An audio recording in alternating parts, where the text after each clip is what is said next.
We are good morning, good morning, good morning. We are live. We are not Memorex. My name is Carl Slicer, and I'm hosting a three-part series. Today is the part 3 of business referrals, and the three-part series wraps up today. We have recorded these. They are available on YouTube as well as the Chamber website. And we have Missy from the Talon County Chamber of Commerce. So, Missy, if you want to say a few words, go right ahead. Sure. So, good morning. Just a little bit about what's going to be happening at the Chamber, hopefully in the near future.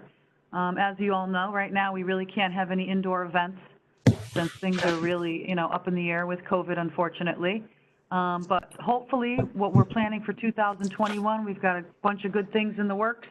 We're going to be having a health and wellness fair. We're going to be having our business showcase. We will be having a food truck and brew fest. And then we'll be doing a 13-town tag sale trail, which will include, members of the community. And since we're a county chamber, we want to include all 13 towns, and restaurants, places where people can stop on the trail. We're going to have a map made. We're going to be advertising on the radio, and we're just looking forward to 2021 and being able to see people again. Missy, where will people be able to get more information about that stuff? Well, I'm really pushing a lot of stuff on our Facebook page and social media. I'm just trying to keep people in the loop of what's going on. But once we have more secure, we're going to be, giving a shout out of things that we're going to be doing, but we can't really choose any dates yet because we have to kind of wait and see how things are going. But our website or definitely our social media Facebook page. Okay, so what that means to me is, I have to make sure that I have liked the Facebook page for the Talon County Chamber of Commerce.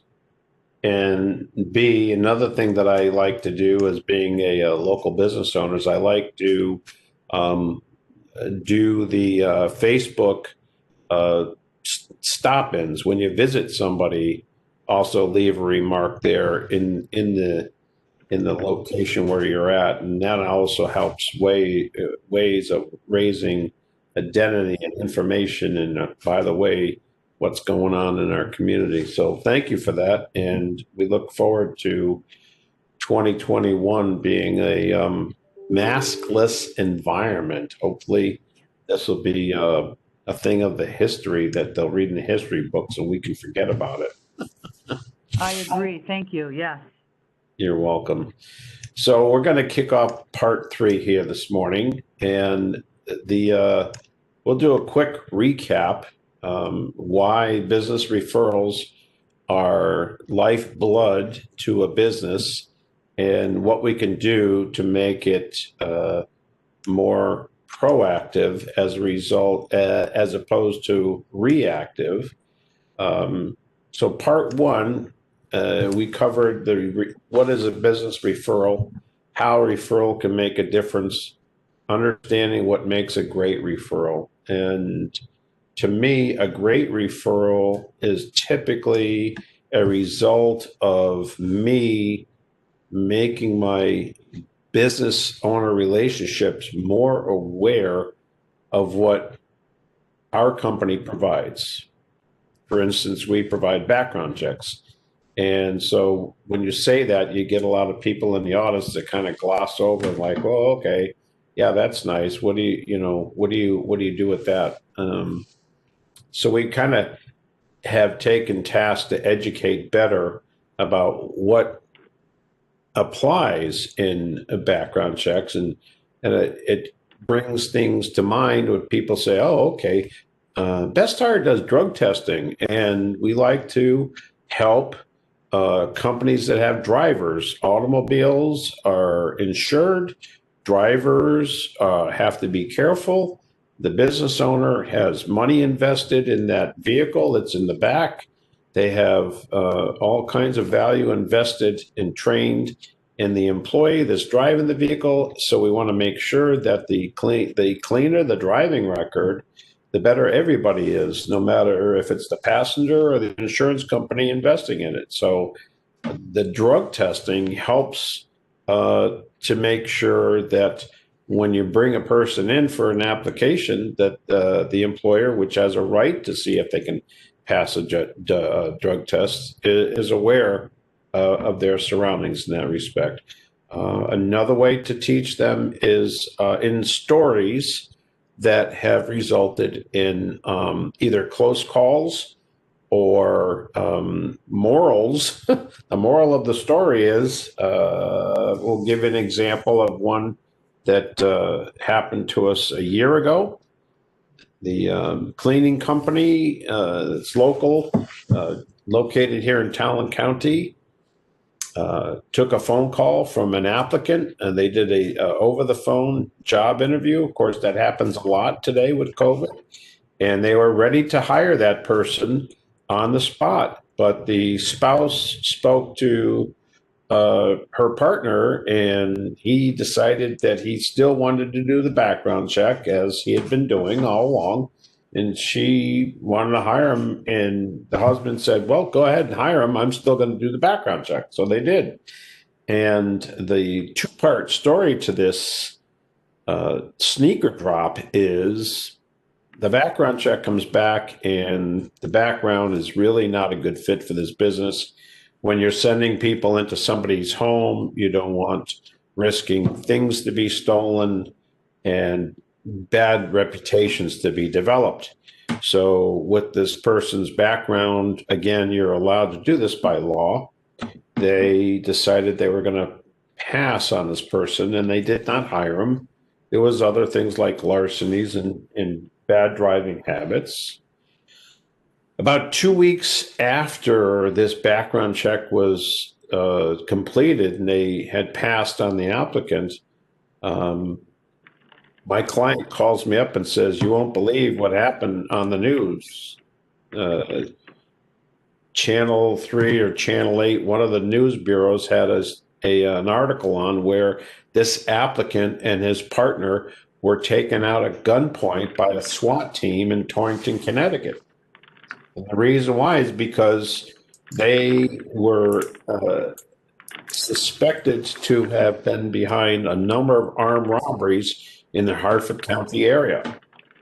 So that close call, moral of the story, I would take it is do your diligence and use these simple tools that are cost effective to get the job done and find a better applicant that's going to take good care of you and your company. So the second part is an approach of the mindset. It is better to give than receive, and that works very, very well, because I think I'll give an example and experiences. When you give a gift, and the gift is an action, not a reaction, people are appreciative of that. And so if I reach out to a client and say, hey, I've got a really good fit for you. This guy is loves to wash cars. He polishes.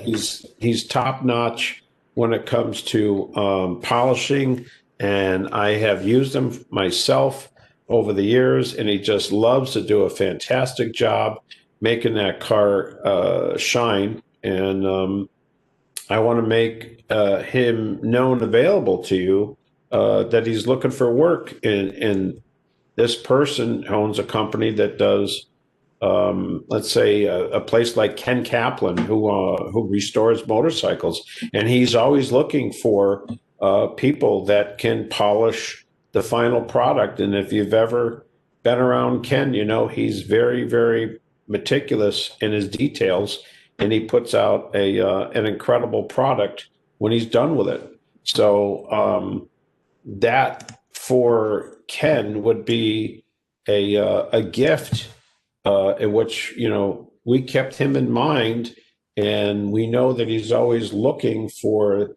that kind of person to fill. So in my crossings in life, I've got my eyes and ears open for people that have talents and abilities that will help clients otherwise. And I think that when you are positioned in a way that you're out there proactively planting seeds, watering them, and letting them grow, I think people develop a lot of respect for you in that, and they have you and your best in mind as well. It's not something that it's always a tit for tat type of thing where, I do something for you, you do something for me. It's not the way life in itself it works, meaning your action of actually doing this, giving, is getting in the game. It's not like a baseball player goes out and says, you know what, I'm gonna hit a ball. I'm gonna go to third base. And that's all I can do. I don't want to go to first base. I don't want to go to second base. I want to go to third base. He hits the ball and he tries his best. And by random chance, that ball goes out there and who knows if it's first, second, or a grand slam. And I think just by being in the game and playing and having a great time is the attitude, the positive attitude that you develop and you bring forward to your people that you deal with and that you care for on a regular basis. My third part of this today is developing what I call a business referral triangle. And the triangle is a win-win-win for all those involved. And what this does is it creates an ongoing flow of information that's going back and forth. And whether you're the recipient, your business referral is the recipient, or somebody else in a third party situation is benefited from that. And that win-win-win is what we're trying to do. And by reaching into this development of a triangle, you're reaching past the first stage and the second stage. You're reaching across to complete the third stage. So you're doing a great job by getting through first stage and second stage as well.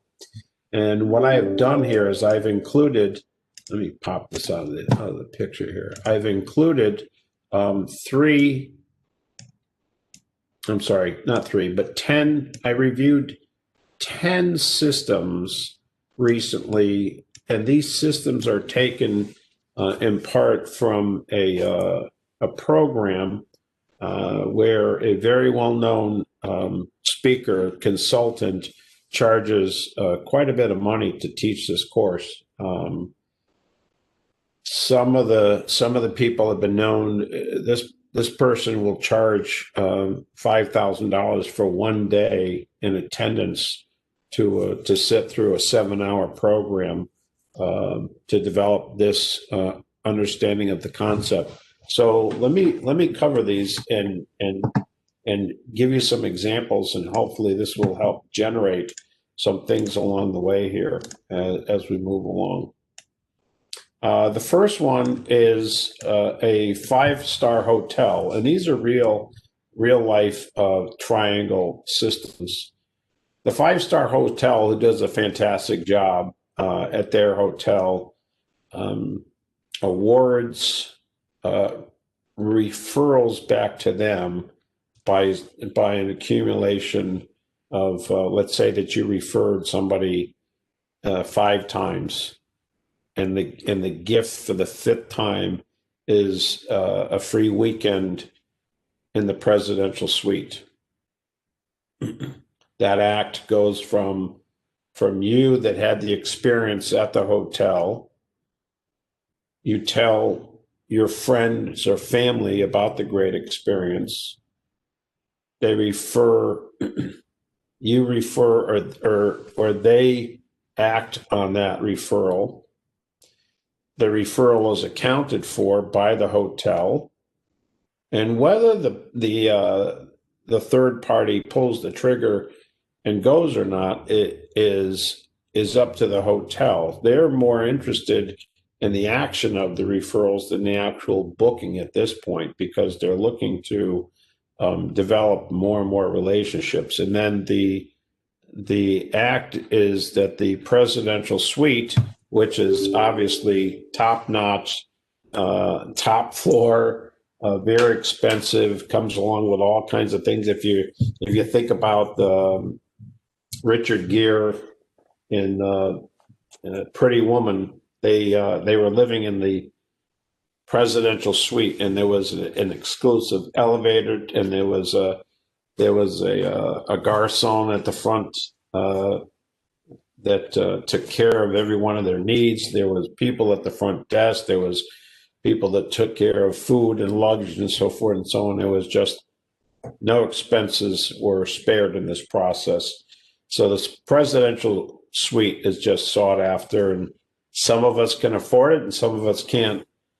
The next one is a realtor closing on requests, and he looks for new buyers to recommend people that are like kind of interest, meaning if a realtor, this particular one comes out of a development in the Chimney Rock area of North Carolina, where they were selling, I think it was timeshare development, and it was very, very hot, desired location for vacationers. And so they were selling so well that the realtor would request 3 recommendations before they would actually consider closing the deal. Now, you have to be well positioned to be able to do that. If your product is not selling, and if your product is not in demand, then asking for a request may or may not come to light. Excuse me. But in this situation, in this, like I said, these are real programs that are in place. This was happening, and there was, I believe they're saying that the entire condominium complex was sold out within 90 days of the operation that they had pushed forward here. An IT software provider mails personal letters to clients, and it includes an educational book.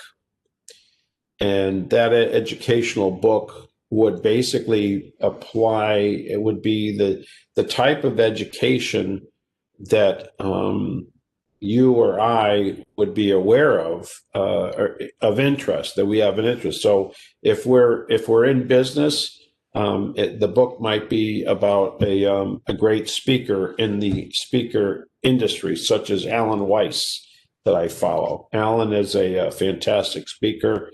He's got stuff on YouTube. He's got he produces it's like a 10-minute show once a week that he publishes on YouTube, and it's all on tidbits for business consultants on how to approach life, how to approach clients, and how to close deals. And in this situation, this IT software provider knows very well from working with his client what kind of industry that client is in. So if he's servicing an insurance agent, that's the insurance market that they're in. If he's servicing somebody that's in the shoe manufacturing business, then he's looking at the manufacturing business as a whole and how it affects his industry. So he's taking the time, and he's writing the personal letter as well as sending the book. And these relationships develop substantial relations that go back and forth and are very, very good. It's a win-win situation for both parties there. The next one, where am I here? This car dealer is a high-end car dealer I think it's Lexus is the product that they sell. and they have a multi-step approach to this. Within a short period of time, they actually mail letters to the neighborhood and announce that, and they don't say who the person is, but a neighbor has recently purchased a beautiful 2021 Lexus model such and such, yada, yada, yada, or whatever the description of the car is, that you and I would be very like, wow, holy cow, that's a new Beamer, that's a new Audi, that's a new whatever. And so the first thing is an announcement in the neighborhood and the contact information from the dealer. Number two, they send a thank you coffee mug to the purchaser at their employer. And the reason why they do that is because they want the people at the employment to see this coffee mug that came in from such and such Lexus organization, and they can pick up the information and brag about how this happened. On day 24, they're calling the new car owner and they're asking for referrals. They're asking for people that they think that can afford the same opportunities that they have going for them there. And I can tell you from the discussion with this person, these leads do actually work, believe it or not.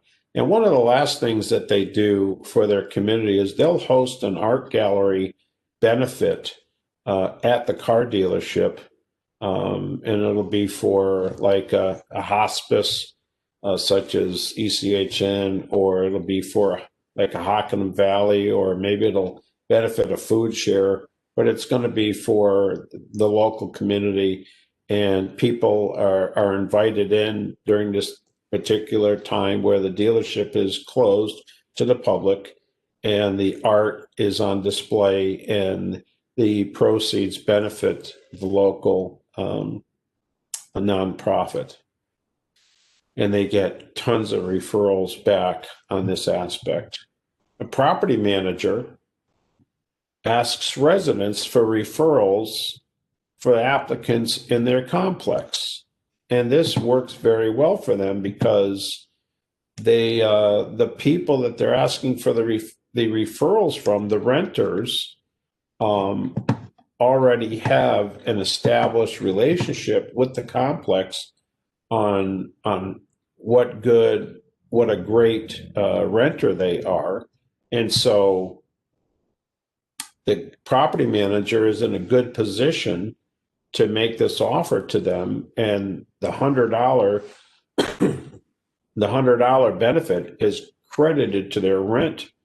And it even follows them if they leave the complex and move away or buy a house or whatever the action is, where they'll actually send them the money when the referrals come through, and they pull the trigger with new people coming into the complex because they're referring like-minded type of renters. That can be a boon for property managers.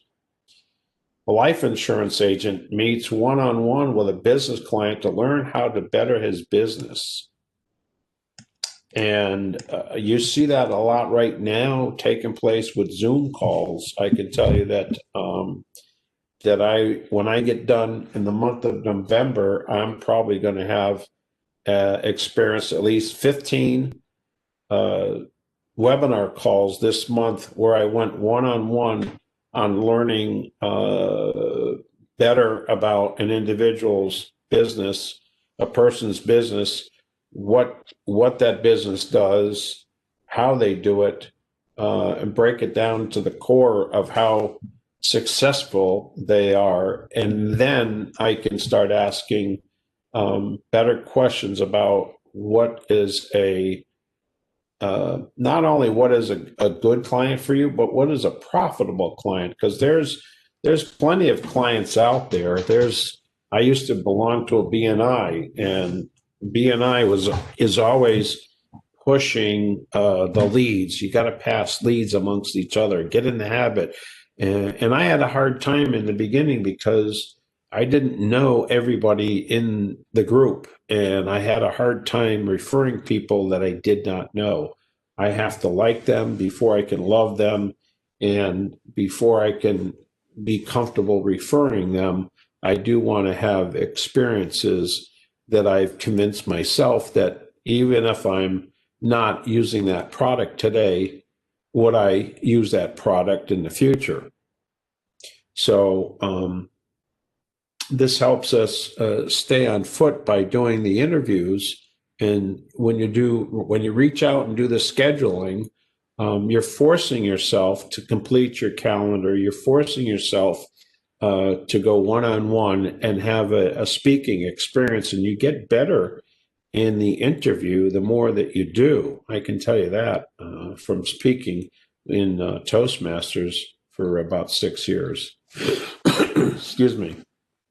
I want to go here and I want to take a minute and see if anybody has any questions so far. I hope I'm not moving along too fast. And Sarah, how are you doing over there?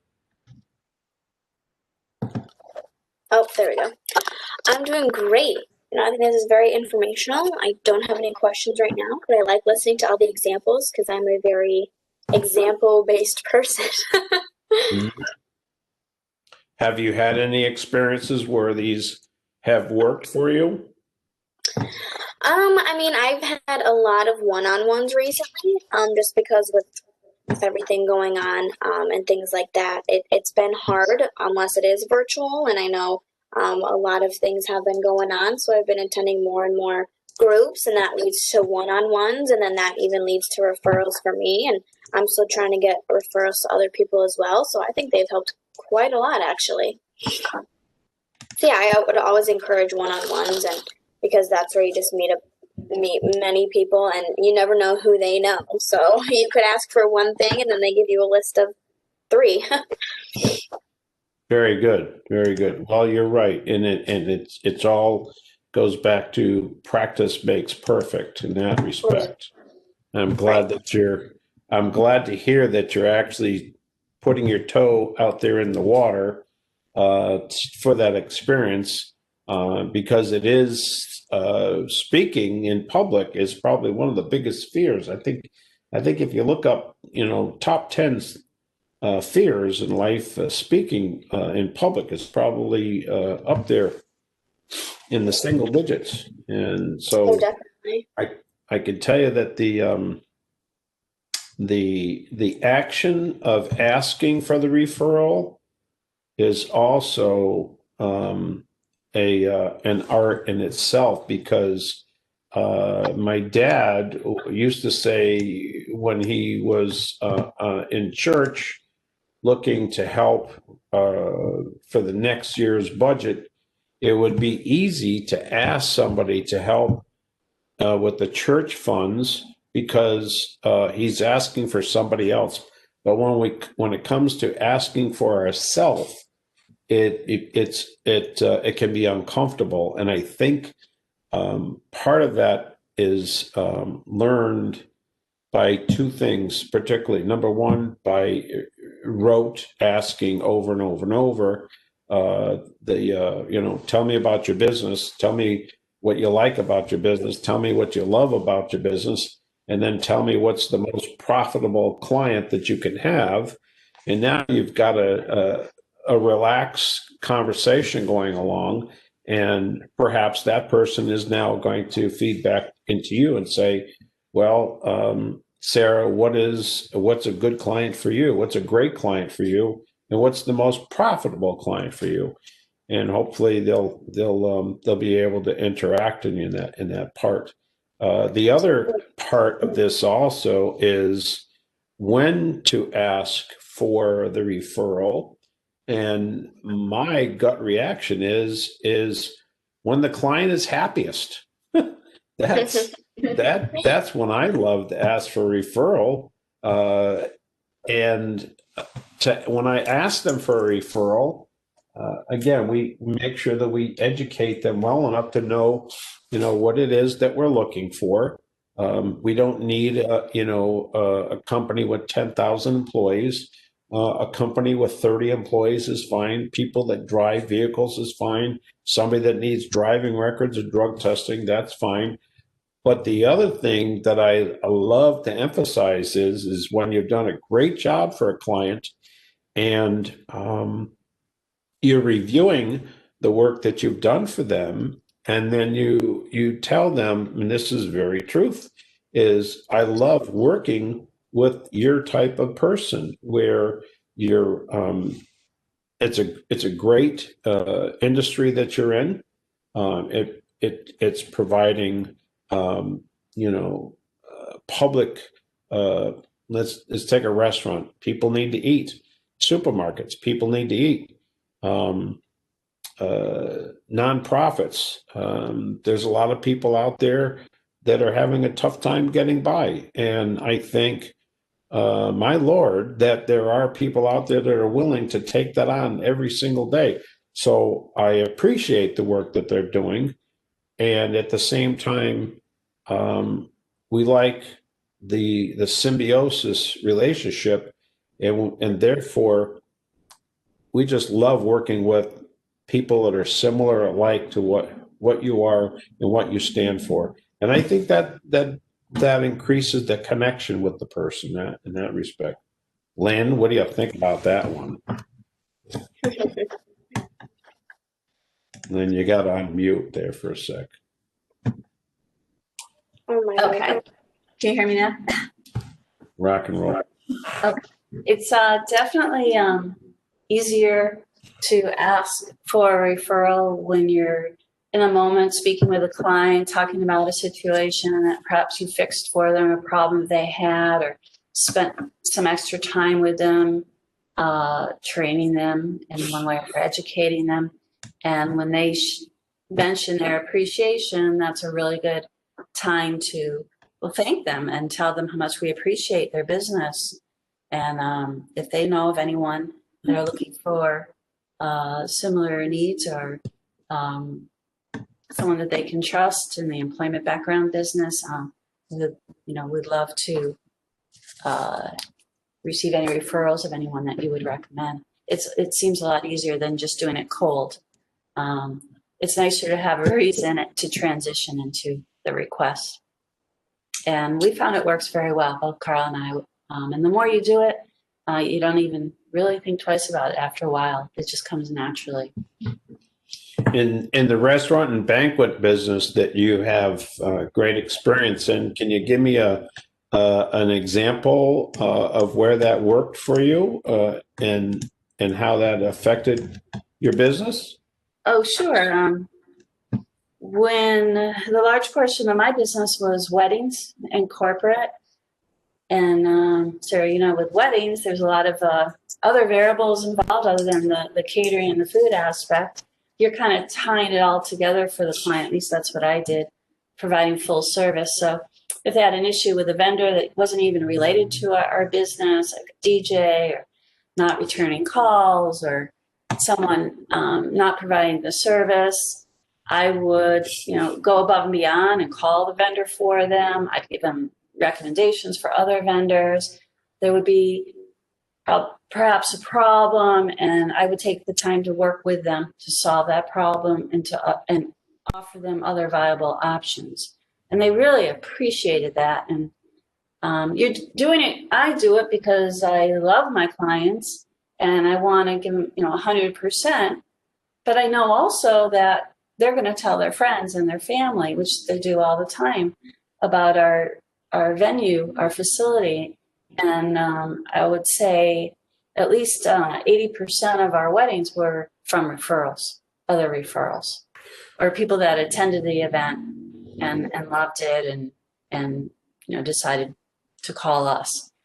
So when you think of generational referrals, you must have had many experiences in generational, meaning we'll get a phone call from a supermarket that was referred to us, and that referral came in from another supermarket, and that's third generation referral right there. You must have seen that happen more than once, right? Oh, yes, most definitely. Yeah, if you do the first daughter's wedding, you'll most likely get the other children too. And how you do that is the sibling doesn't want the same exact thing as theirs, so you have to sell it in a unique way that your wedding's going to be. We're going to personalize your wedding and come up with suggestions and making it different than their sibling. So Lynn, let me ask you this: did you, on that third generation referral, did you go back to the second where the referral came from and thank them? Absolutely, that's very, very important. Yeah, very important to a timely thank you for the client that referred you. Thank you note, personal thank you note, or a phone call is very important. Yes.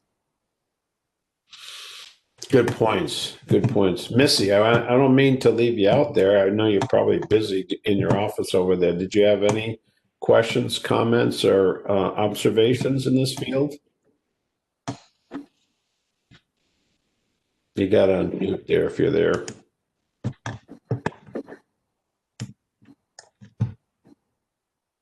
Okay, maybe she's on a call or something. We'll move along here.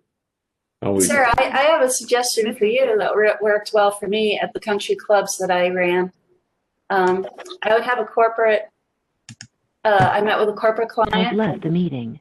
Oh, can you hear me? Yep, I can hear you. I would meet with a corporate client and they were looking at 5 or 6 different venues, and what I would do if I felt I needed to close the deal, I would, invite that person and a friend over for a round of golf at the country club, because it really costs you nothing. Yeah. And they'd probably stop and have lunch. But There it's you go. another way of connecting, another way of developing a new relationship. Oh, definitely. It's something maybe your competitor can't do. Maybe a hotel can't do that. Send them out for a round of golf, or a day at the pool, or any added value that you can introduce to your client. They really remember the little things. And many times that makes the deciding factor of where they end up booking. Very true. Yeah, thank you for that.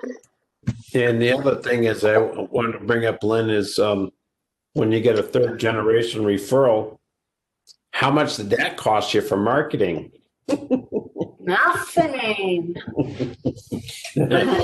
and I'm sure your boss just loved that one. Zero acquisition costs. Yeah. Zero acquisition. There you go. We like those. That's for sure. Okay, so let's keep moving along here, and we're getting down to the bottom of our list, punch list here this morning, and we're doing pretty good on time, believe it or not. So the other companies, there's an HVAC company whereby upon completion of their service call, they give out $50 gas cards. I thought, wow, I hope everybody uses that gasoline card. You don't lose them. But these are programs that are tried and true, and everyone testifies how they work for them. A financial planner asks clients for similar client reformations, and they're looking for similar people in the circumstances. Lynn has had great success in providing venues for ethnicity. When somebody says, "Hey, she did a great Christmas party, and I'm going to call her up and I'm going to ask her if I can do a Christmas party," or maybe there's a bar mitzvah, and I know a friend of mine who is a photographer. He purposely went out and bought a tuxedo because he was doing photography for bar mitzvahs and bat mitzvahs, and he wanted to just be top-notch respectful to the environment that he was in. and he just got so many referrals, one after another and another, for doing such a great job and having such a great appearance in the process. Sports clubs. This one here, I listened to this one for quite a while. It was really interesting. A woman brought up I think she's the executive director at a fish and game club, and not only do they have a ladies' day at the range, and this range where they shoot skeet, and skeet is a type of clay disc that gets thrown up in the air, and you can hit it with your shotgun. And every year, this range ladies' day is just completely sold out. And I think from what I've heard, it's been sold out as early as 4 months out prior to the event. Well, another thing that they do is they allow club members in the range to invite guests in, and when those guests are invited in, they're given a 25% discount on the supplies that they use at the range, whether it be the shotgun shells or the clay pigeons or the targets, whatever. And again, it just goes. This action is just a win-win-win for the club, and they're very successful with this. As we drill down towards the bottom of this, qualifying your qualifiers is an interesting term. When you educate your people around you, you are being respectful in the fact that you can show them what your area is and the things that you can do. And I'll give you an example. In BNI, I had somebody that would bring me leads, and basically it would be one person pulling one credit report, which was like a $12 sale. And the guy giving me the lead thought he was just the greatest thing since sliced bread. And I kept saying to myself, why would this guy want to give me a $12 sale? It just, it's not like there's going to be repeat business. It's not like they're going to buy 1,000 credit reports a year or anything like that. It's a onesie twosie thing. So rather than get upset with myself, I made the point and said, you know what? Maybe I'm not educating that person the right way, and I need to do a better job about what a great lead is. And again, I'll go back to this point that I've made before. So what is your most profitable client? I think you need to think about that yourself, because you have it up here in your mind of what the most profitable client is. But are you telling people what your most profitable one is? It's kind of like, what's your has joined the meeting.